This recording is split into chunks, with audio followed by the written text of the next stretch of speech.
Welcome, ladies and gentlemen, boys and girls, children of all ages. Welcome to FM 99 and the Fox's first and only wrestling podcast, Eat, Sleep, Podcast, Repeat. I am Sean Hood. That is Dave Taylor. How's it going? We got a big episode for you today. This is going to be a lot of fun. So we'll go through the stuff and then we'll get right to what we got to do. Okay, deal. We'll go through our business right away. Let's go ahead and get that out of the way now. Again, FM 99 of the Fox. Go to fm99.com, 1069thefox.com, and you can right under the media tab find ESPR. That's how you find the links to our most recent episodes, which you can find on all your major podcasting apps. Just search ESPR Wrestling and go ahead and give that subscribe button a click. Give us a 5-star rating and a review. We greatly appreciate it. Tell your friends. Tell a friend. Tell a wrestler. And you can also interact with us lots of different ways. Facebook.com/ESPR99, on Twitter @ESPR99, or email us ESPR@FM99.com. It's been a week. I've had not much that I've really looked forward to doing, but at least today gets to be fun. Yes, because we have something that we kind of alluded to last week that we're going to be doing, and so it's happening tonight. So what's for the first time? Well, let's jump to it. We have a guest on the show live over the video chat. We've done it a number of times with there he is. Chris Hollyfield, thank you so much for joining us. Thank you, guys. Thank you. You at home watching, you might remember him more as you might remember him previously as it says on the screen, Little Boogeyman. He was also Little Booker T, but Chris Hollyfield has done a lot of stuff, including those things, and we're going to talk to him about a bunch of that here tonight. Real quick, you told us this off the air, but I have to say it for the listeners. I have to say it again. It's Hollyfield, not Holyfield. Correct. And I will explain that. Yeah. I will repeat that. Okay. No disrespect from Evander Holyfield, but the difference between Holyfield and Hollyfield, one, I got 2 L's. Right. And I never had my ear bit off, but I had my ear nibbled on. 2, Holyfield's been knocked out and he's had his ear bit off.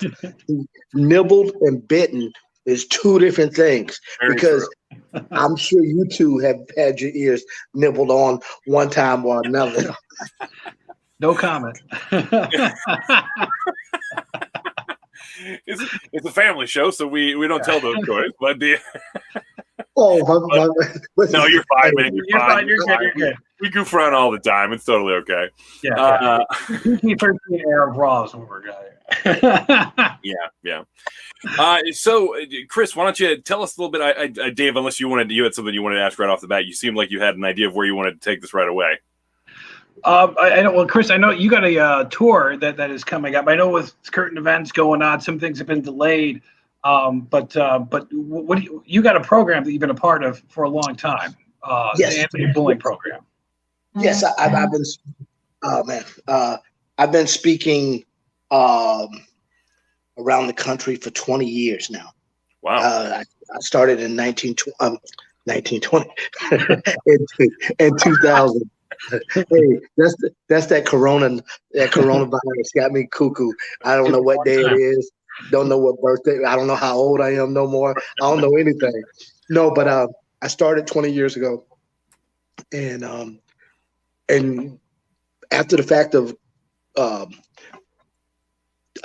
Columbine in 1999, excuse me, I just felt that I had a voice and I had a presence that I could use, being that I was born with dwarfism and some of the situations that I had to walk through, and then I ended up becoming a WWE wrestler.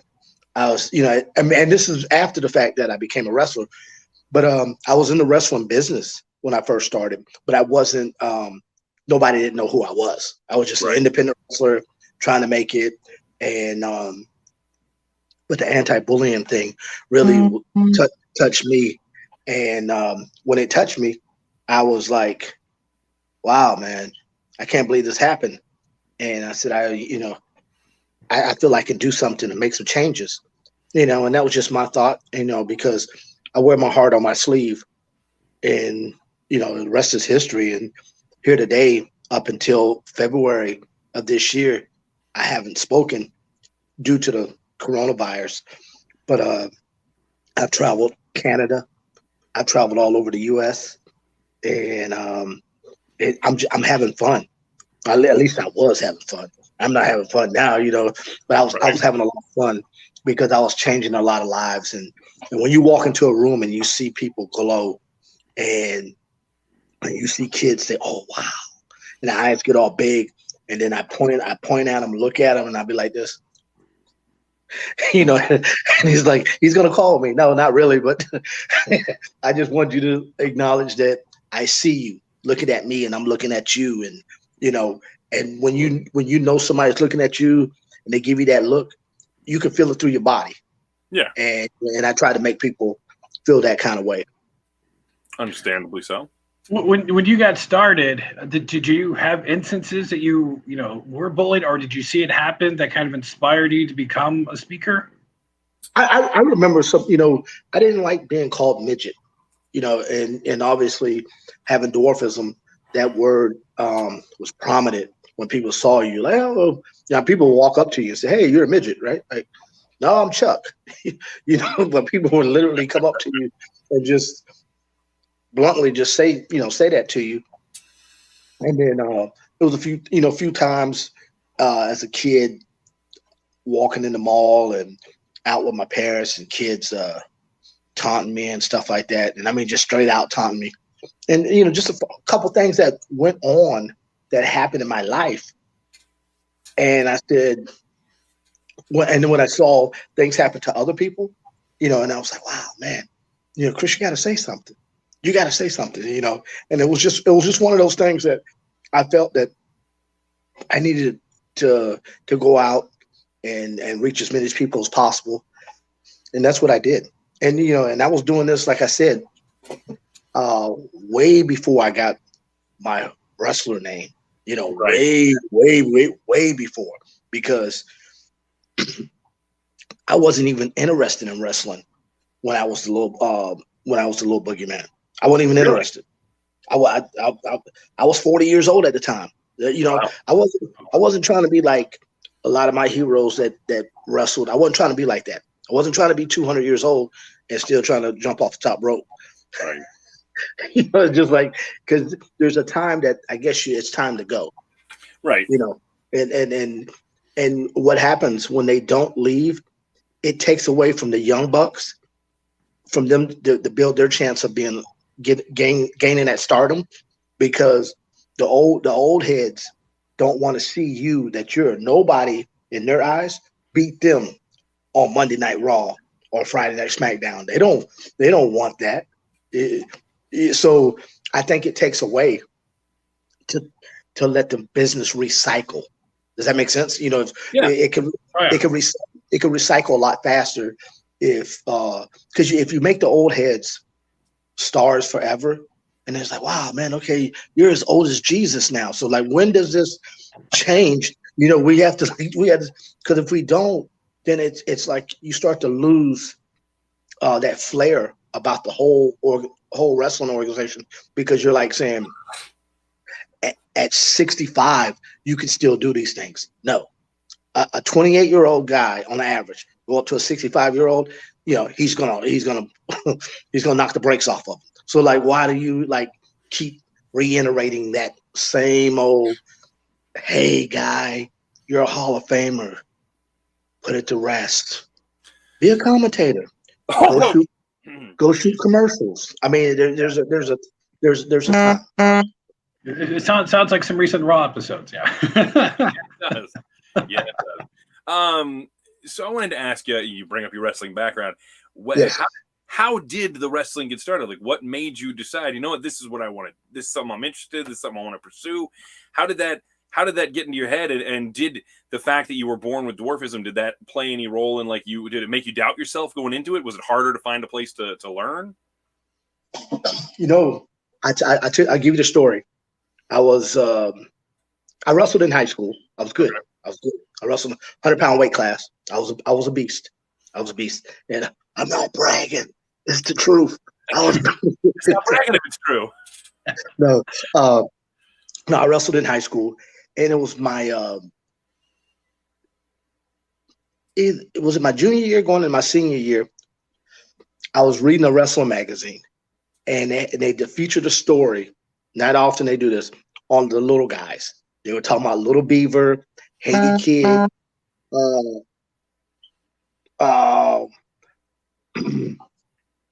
Haiti Kid,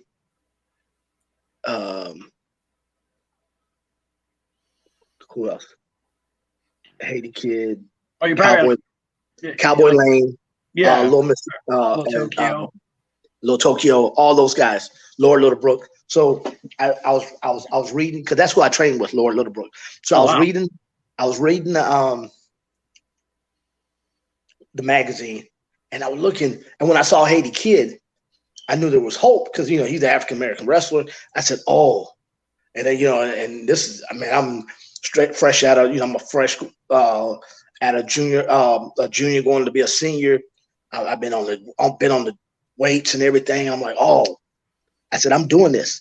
After I crushed my senior year, I'm going into pro wrestling. So after high school wrestling was over with, a rival high school called my coach and says, hey, tell Chris to come on down to our gym tonight. We're doing a fundraiser with Florida Championship Wrestling. And they had Don Miller was the scout, the promoter for the Florida territory. So I got the opportunity. I got down there. I met Don Miller. Oh. And he gave me the number to Lord Littlebrook. He called Lord Littlebrook. He says, hey, Littlebrook, I got a guy for you. He's on the phone. His name is Chris Hollyfield. He's going to be in touch with you. He's here tonight with us in Florida watching a wrestling match, but I'm going to give him all your information. And he goes, okay, brother, wrestling. Okay, brother. Okay, brother. Okay, brother. You take care, brother. Okay, brother. So, all right, brother. So we, I went and watched the match and everything. As a matter of fact, that night that I watched it, that was Lex. Lex was on this tour on his independent. Lex was just coming out. Oh, wow. This is in '86. Lex was just coming out, and so he was doing his little independent rounds, trying to, so he wasn't, because it wasn't gonna take much for him to, get to that next level, because he was already, Okay. Lex Luger. Yeah, he was already there.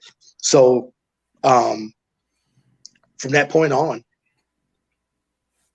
I went to a junior college for a semester, and then I left to go out to St. Joe, Missouri, and train with Lord Littlebrook.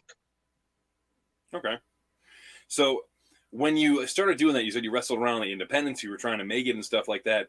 Did you find that were you treated, did the boys, because we all know how, especially old school locker rooms, we understand there's a lot of hazing, there's a lot of people. I got a story for you. I'm sure you do. It's kind of what I was going for. So let me have it. So it was Rufus R. Jones, and he was with the antics of, I'll put it like this: oh, you're just the right height, and you let your imagination, roll. If I'm a little person, you're taller than me, and you say you're just the right height, that's not something that I'm feeling, especially as a man.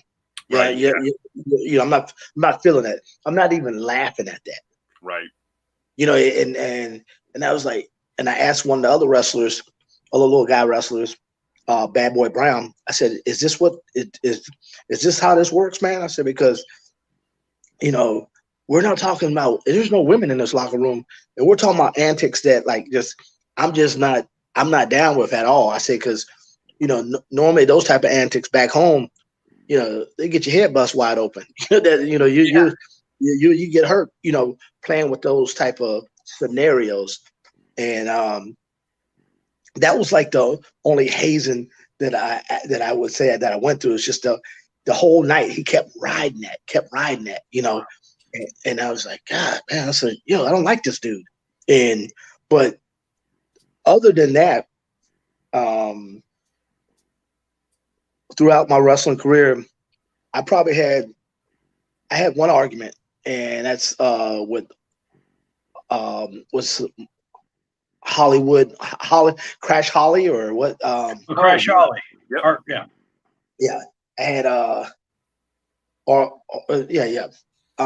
had one run-in with him, but it wasn't even a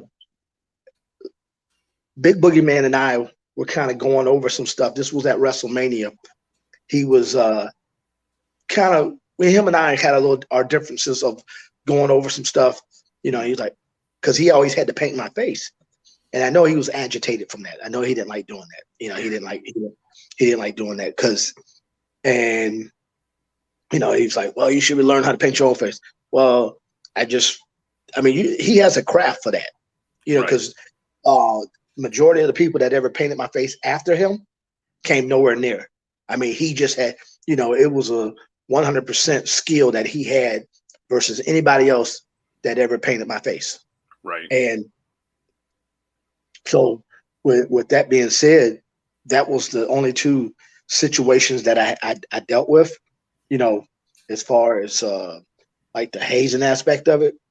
But, you know, guys that were like, would rip me a little bit. Randy Orton, he would always like, yo, Boogie, I like that shirt. What size is it? And I said, it's my size. It's my size. I said, it's my size. That's a good answer. He says, no, what size? And I said, it's my size.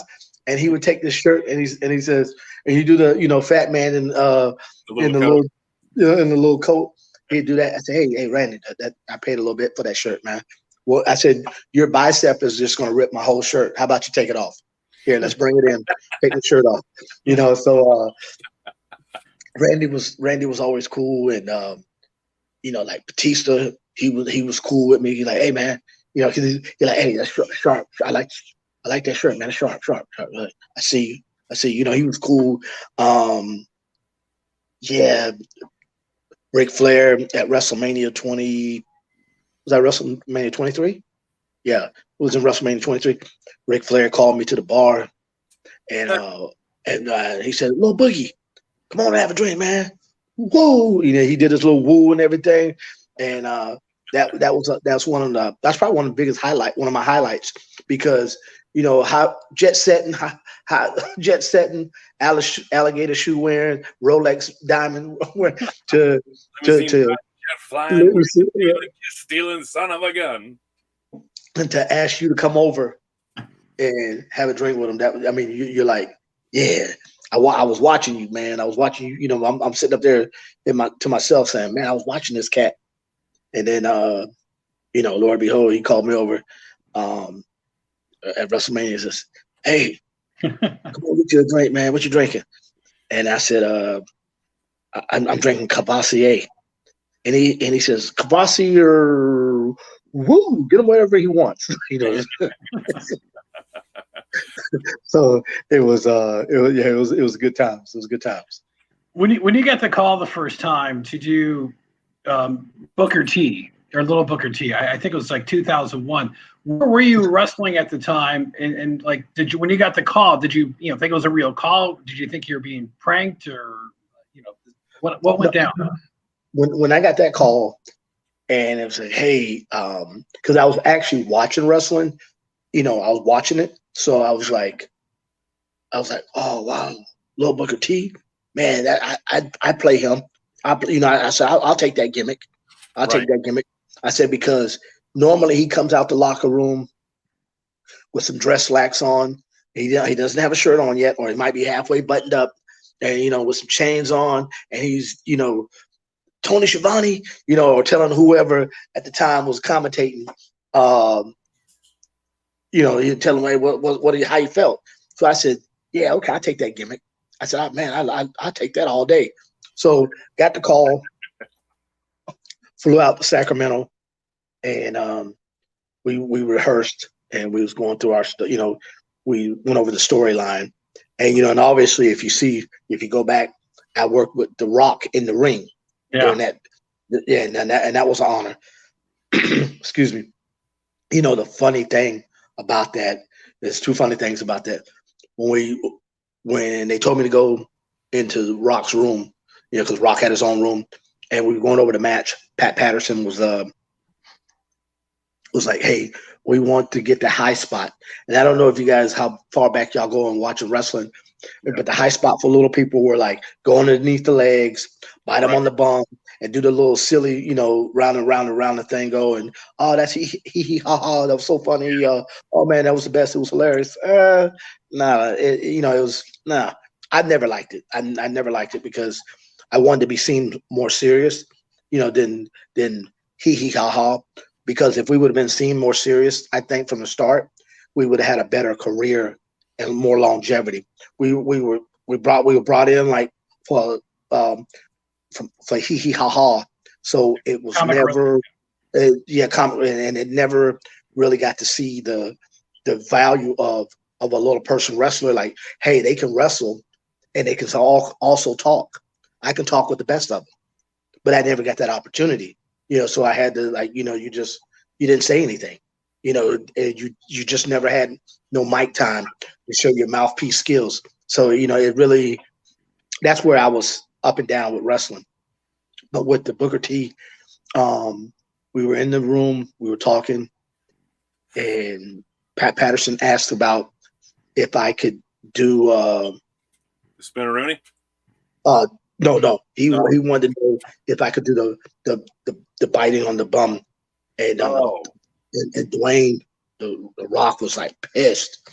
He was pissed. And he went through his little spiel, and you could see on his face that I'm not playing right now. And he says, I'm not going to make a mockery out of him, nor myself.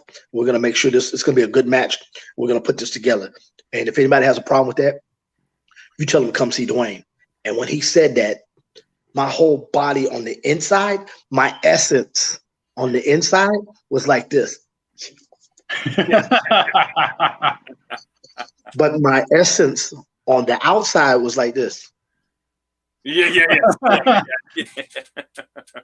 Don't tell me he just said that. Tell me he didn't just say that. So I was like, yes. And then, and I was high-fiving myself on the inside, like, yeah. I was pointing like, yeah, what y'all think? Yeah. I was all excited because I just liked the way The Rock handled that.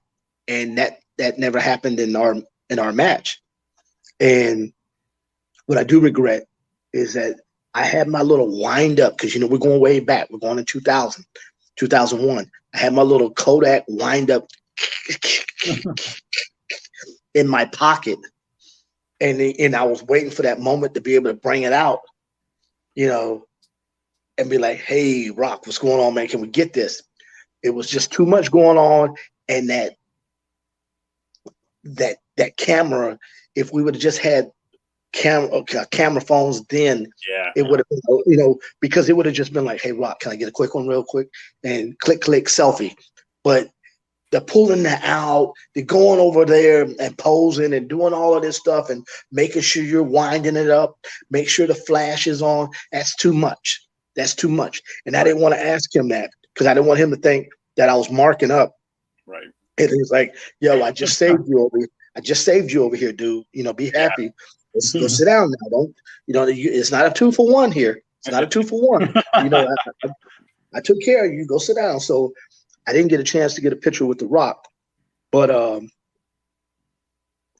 afterwards, Booker T came. He said, yo, come over here, man. You killed it. You killed it. He said, boom. And see, now when he said it like that, he was more hyped than I was. Guess what? We walked right into that photo. I say, hey, Booker T, you don't mind, do you?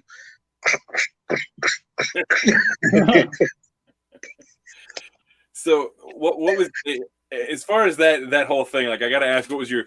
Because I remember watching it. I remember seeing you out there with The Rock, you talking. You end up doing the Spinneroonie, which, by the way, did you have to get taught to do that, or did you just figure it out? That was the first time. It was your first time you ever did the Spinneroonie. Wow. You did really good. One hit wonder. I said, man. I said, I don't want to do it now because if I do it now in front of what's going to happen is if I don't do it right, I'm gonna choke up out there, and then right. I got 18,000 out there, and I said I perform better when I see all these people anyway, and so it was like, boom. Oh, you nailed it. Yeah. And then so it was like, yeah. And the crowd popped for it too. That was great. It popped. And I thought from right there that I was gonna be called back. But it was a one night stand. Hey, but a great one night. I mean, you got to do the people's elbow. You got to do the spinneroonie, and you got mic time, but you got to say sucker a couple of times. Yeah. I missed a couple lines in the fact, if you go back and watch it, and The Rock kind of hesitated for a minute because there was some other things I was supposed to say, but I got nervous and I forgot, like, and so I just said sucker again, But I had a couple lines, but I forgot my lines, but I made sure I got sucker, got that in there to take the place. And then The Rock, his expertise and his skill set, he just went on and made it look like, oh, okay, no worries, nobody knows. But if there's one person that it's okay to forget something around, it's probably him, because Lord knows he can fill the time. Yes, he can. Yes, he can. He's fantastic at that. Yes. So what happened in the meantime? So you had the one stand there, and then it's, I guess, like 6 years or so before you come back to WWE as Little Boogeyman. Were you wrestling at the time? Did they call you at home and say, "Hey, we got this idea"? They called me. They called me 3 days before my family and I were opening up a group home for at-risk kids. 3 days. Wow. 3 days. 3 days before, we were just got a contract to open up a group home for at-risk juveniles. So I was doing other things. My mind was not even on wrestling, because I was actually 40 at that time. I was actually 40 years old. So I'm like, you got to start thinking about something different. That's like, the guys are like, hey, I'm gonna play semi-pro football. Dude, you're 40 years old.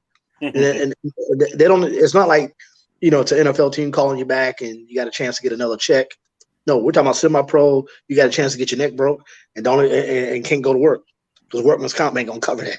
You know what I'm saying? So I got a call, and I did think that was a prank call when I got that call, because I wasn't watching wrestling at all. I mean, literally, I wasn't paying no mind to it. I couldn't tell you who was in what or who was doing what, because when they called me, I was like, they said, we'd like for you to, is this Chris Hollyfield? Yeah. We'd like for you to play, Little Booker T. Not Little Booker T. We'd like to bring you in as Little Boogeyman. And I was like, Little Boogeyman. And I was like, and honestly, I was like, I don't think I like that character. I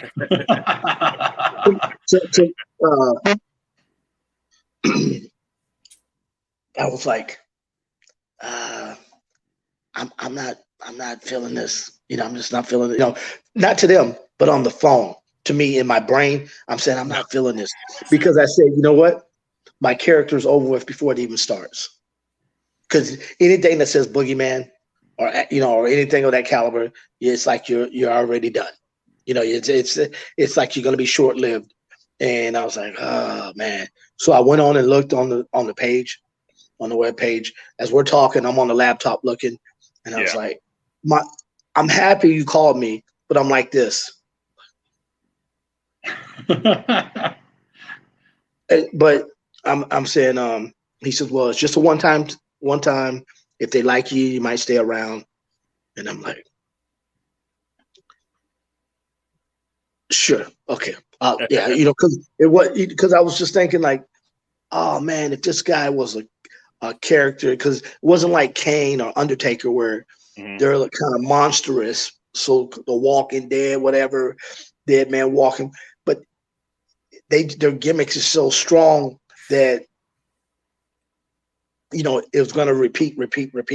Little Boogeyman, you when I even thought about that, and I saw Big Boogie, I saw the character, I just didn't feel that it had any go-go juice behind it. It was like, this don't look like no mojo behind this, because it's like, one, we could never talk about our other opponent. Right. So it's never going to be back and forth. And, hey, can you tell us what happened last night in Chicago? Like worms, bunch of worms in your mouth. You know, so I was just like, wow, man, this is. So I said, you know what? Ride the wave. Right. Ride the wave.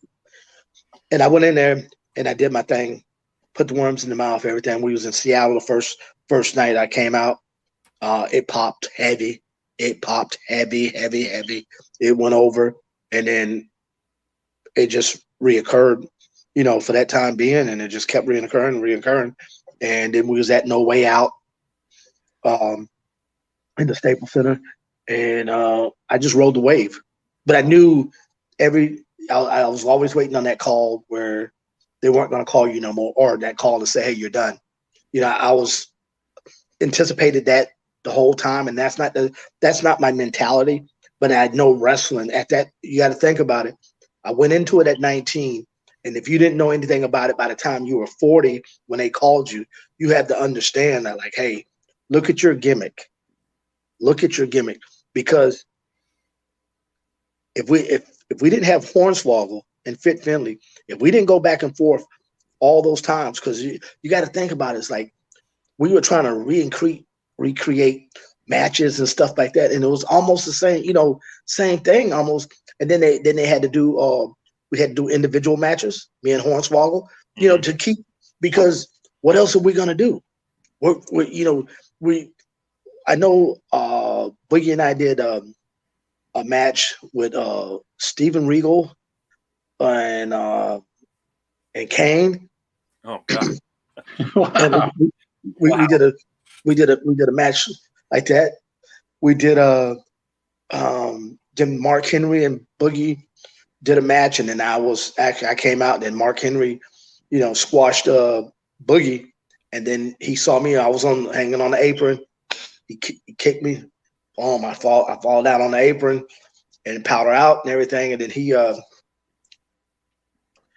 after he smashes big bugs, he looks over at me, drags me by my arm, picks me up, bear hugs me.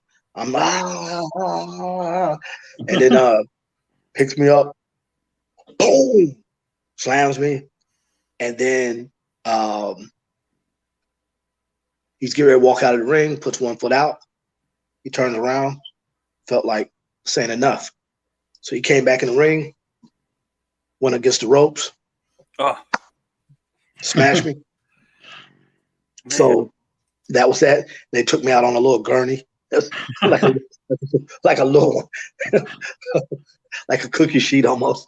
They brought a little gurney out, and I actually thought that was my signature of "See you later, guys." Right. And I still stuck around after that. And what happened was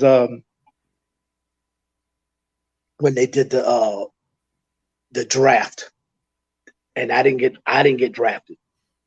But Boogie went over to ECW. Yeah. Okay. Yeah. And this is right before they pretty much got rid of ECW. Or right after, you know, not much after the draft, they got rid of ECW. So when that happened, that was pretty much like, bye-bye, you're done.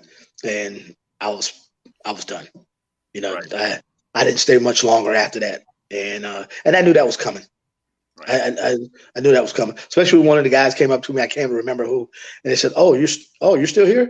Like, oh, wow, thanks. So I you know, because normally when you get almost killed off like that, you know, from the show in Orlando and at the Amway Center, I figured that was it. And actually, when I got smashed out by Mark Henry, just a few days later, the following week, that's when Chris Benoit took his life.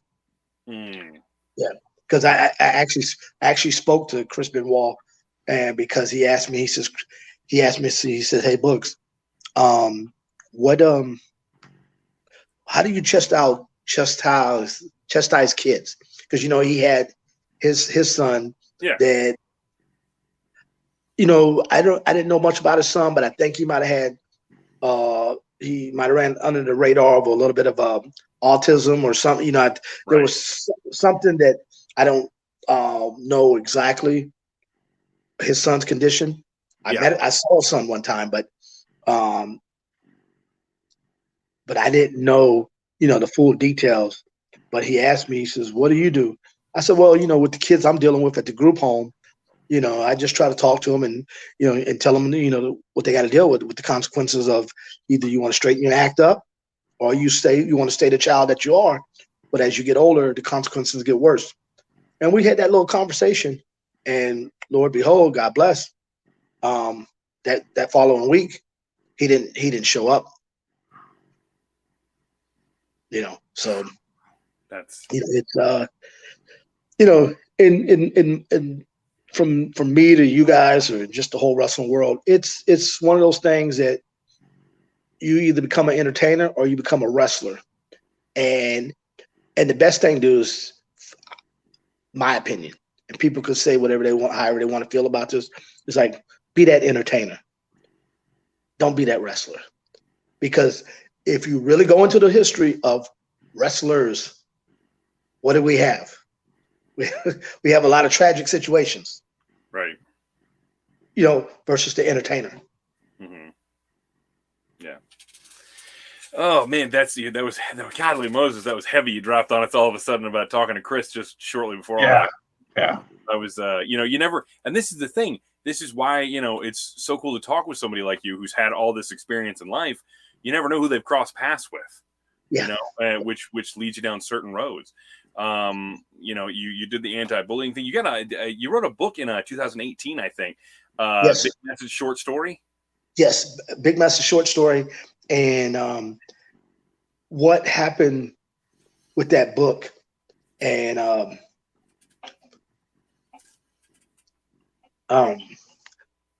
it's a little sad.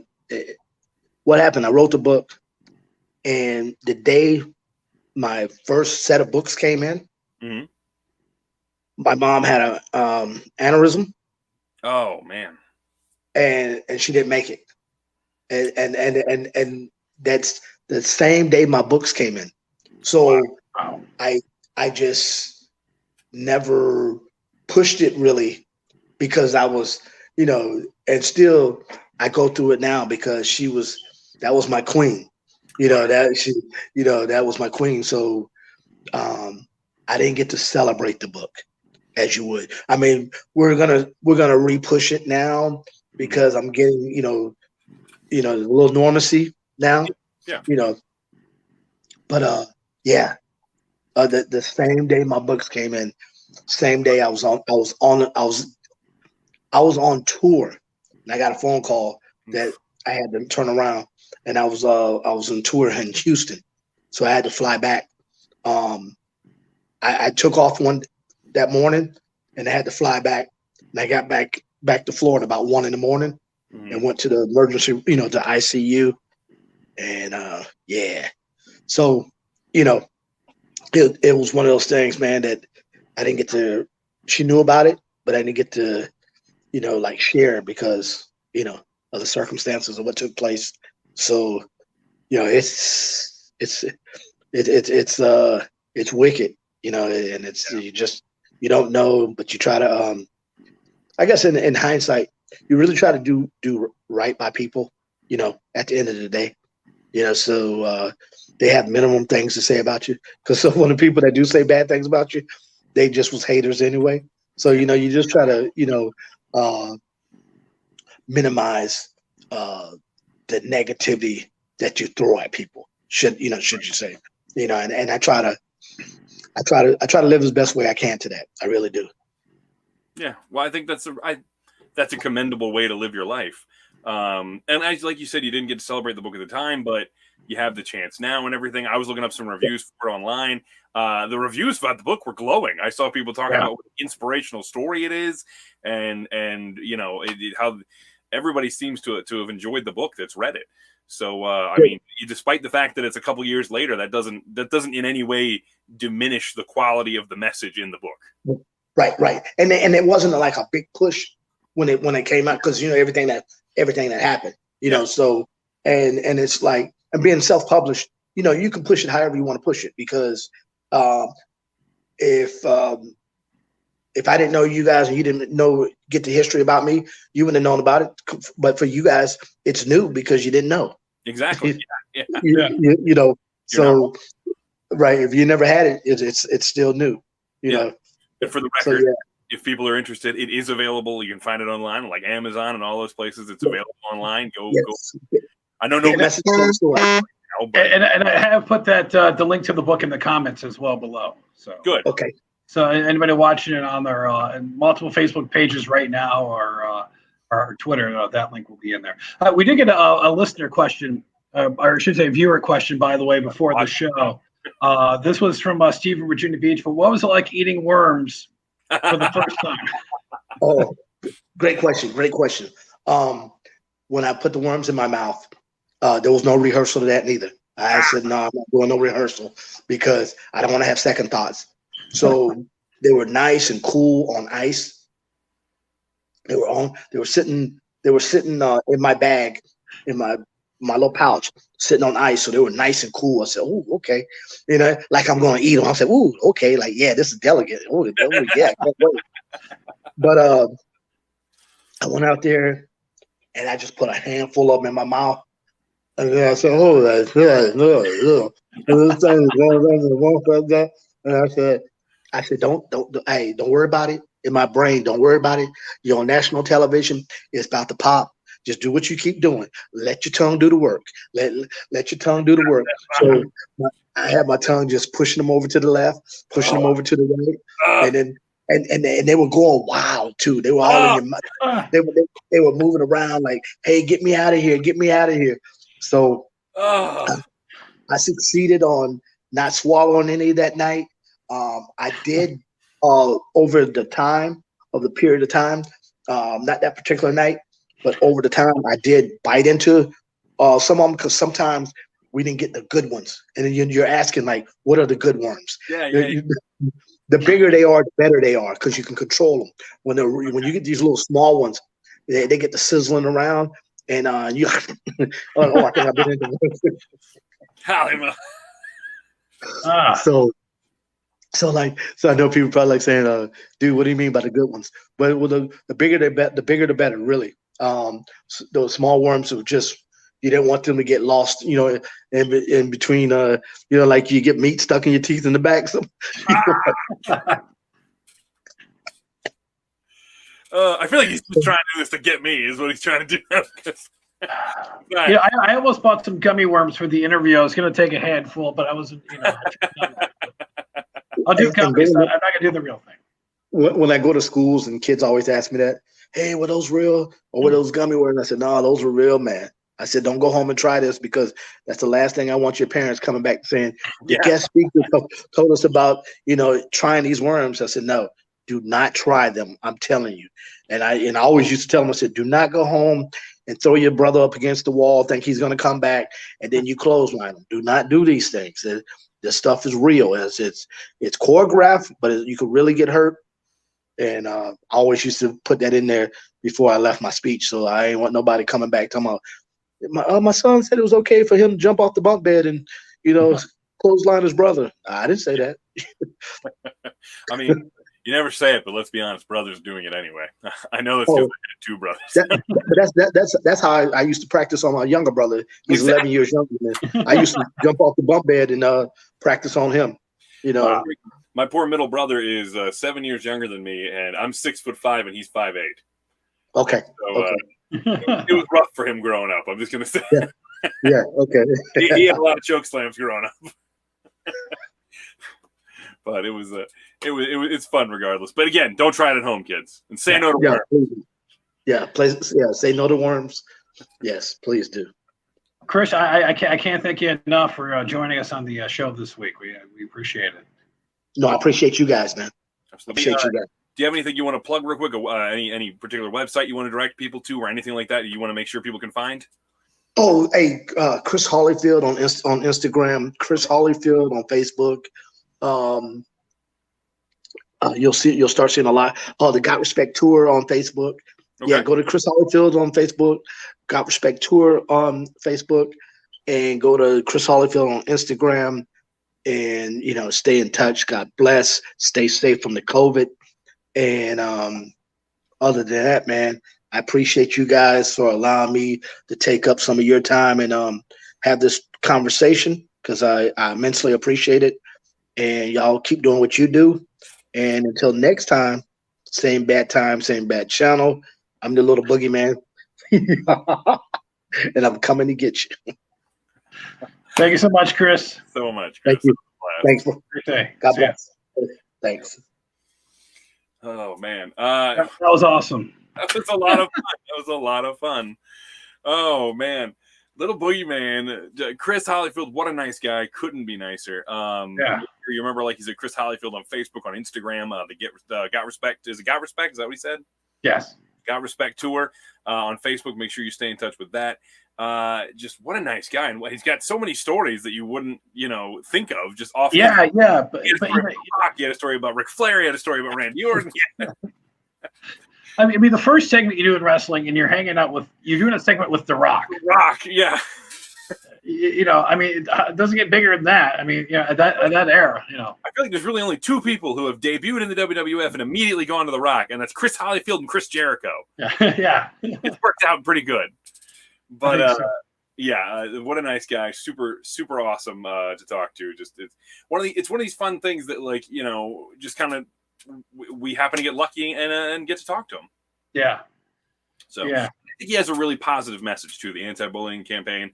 So WWE has their own thing they've been doing with that for years, but I mean, they don't have a corner on the market. That's bullying exists all over the world in every facet of life. So, the more people can do to support other people and make them feel heard and like they're not alone in a world that can be very, very cruel sometimes. Yeah. The more you can do, like he said, he walks through them, he just tries to make those kids light up when he's talking to them and stuff. And I think that's awesome. That's a great way to use your time. Absolutely. I know we don't want to really review the week, but so much. But Raw Underground. Dave, the first rule is we don't talk about Raw Underground. You first on this. I got my thoughts, and then I want to hear what you have to say. All right, I'm going to keep it relatively quickly, just because I don't want to spend a lot of time on this. I wish we had like a counter we could put on the screen so that people could see, like a timer. You know what I mean, like they do on the sports shows. But for next week, maybe. Okay, deal. But I'm going to keep it short. Raw Underground. I was intrigued when they said it was coming. Just because, hey, what is it? I don't know. Yeah. Then it got here. And first of all, they announced it for 10 p.m. and it didn't start at 10 p.m., which I thought was silly. And then it just seemed like random vignettes that really served no actual purpose. It was just kind of badly choreographed MMA. Who was the big guy at first that looked really impressive? Because I thought, like, his name. He's a newer guy. Was he the former NFL guy or whatever he was? Or I think that's who it is. Yeah, I could be wrong. Because I was like, okay, they're building up to something with this guy. I thought, like, he's just going to beat the people all night. I mean, watching it, I felt like there was the opportunity for something to happen with this. It's a different format. It looks different. It feels different. I feel like maybe this is a way to really kind of give some superstars a different light to shine in. I think it could help in some ways. I don't think this week was a good representation of that. No, it kind of felt like, I mean, like we're just going to do this all of a sudden. Because I mean, they haven't talked about this in previous weeks, right? They just kind of said, I'm aware of, no. Here's Shane McMahon, somebody you got sick and tired of back a few months ago because we he was on TV too much. Now all of a sudden he's back, so ratings killer. First segment I thought was cool with the first guy, but then all of a sudden you go back later and then Dolph Ziggler's fighting a guy. Yeah, like what happened? I'm fine with the idea of using some of these guys outside of the context of a traditional wrestling ring and this, that, and the other thing. There's guys I think that would really, really benefit from it, or that could, I guess, what's the word I'm looking for? That could really thrive in that kind of environment. I think guys you may not know had that kind of background, like if Jason Jordan wasn't injured. Well, if you watch NXT, even like if Karrion Kross, Timothy Thatcher, Yes, Tony Lorcan, Danny Burch, guys like that. I mean, Walter, I feel like could have a pretty impressive showing in something like that. Guys who are physical and aggressive, I feel like could have a really good showing in that. But I also feel like it could be used as a way to add a layer of legitimacy or like tough guy, something, veneer to people maybe we haven't seen have that for a while. You know what I mean? Maybe they've been booked pretty poorly. They've looked pretty weak. Maybe this is a way to kind of restart them, make them look like badasses, and then kind of rehab them a little bit so you take them a little more seriously. I think potential in this, but week one was not it. No, I think they killed the potential because at the end you had Shelton Benjamin and Bobby Lashley, and MVP just come in and beat everybody up or whoever was there, and it was kind of like, okay, well, this underground thing's just pointless because you just had 3 wrestlers come in and throw some guys. Anyway, was wrestlers. So I mean, it's not like that wasn't the point. I mean, the point was the wrestler, and I mean, Shelton Benjamin with his background, Bobby Lashley with his background. I mean, you're not talking about this wasn't Lucha House Party that walked in and started ruining. Okay, you do make a good point there, but it just kind of felt like they crammed as much in one episode. Without a doubt. We have a 5-pound bag, and we're going to stick in 10 pounds right now. Yeah, agreed with that.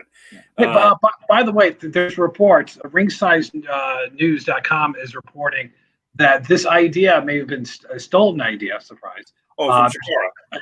A Detroit area indie ground called Sanctuary Fight Club that apparently has a similar look to the Raw Underground, including dancing girls, including the dancing girls. The guys who wrestled for Chikara seemed to be familiar with this when it came on, and they were pretty upset. I say from Chikara. I think now Chikara is pretty much defunct at this point. Yeah, they don't exist anymore. With the wrestler accusations. But yeah, this definitely. But people said that and they said, "Oh, it's a stolen idea." And my logic was this: I was like, I hate to be this guy. Almost nobody is doing anything completely original in wrestling. No. Almost every idea is a ripoff of another idea. Every move is a ripoff of somebody else's move. It's. That's kind of how this is. I mean, don't get me wrong. It still sucks for the guys who created this, and they didn't get the kind of credit that they deserve for it. And from what I understand, they apparently did it better. But now, if that thing is still a thing, I'm not sure. Is the original version of it still a thing, or is it gone already? I have to look. Or maybe with COVID, it's not happening right now. Right.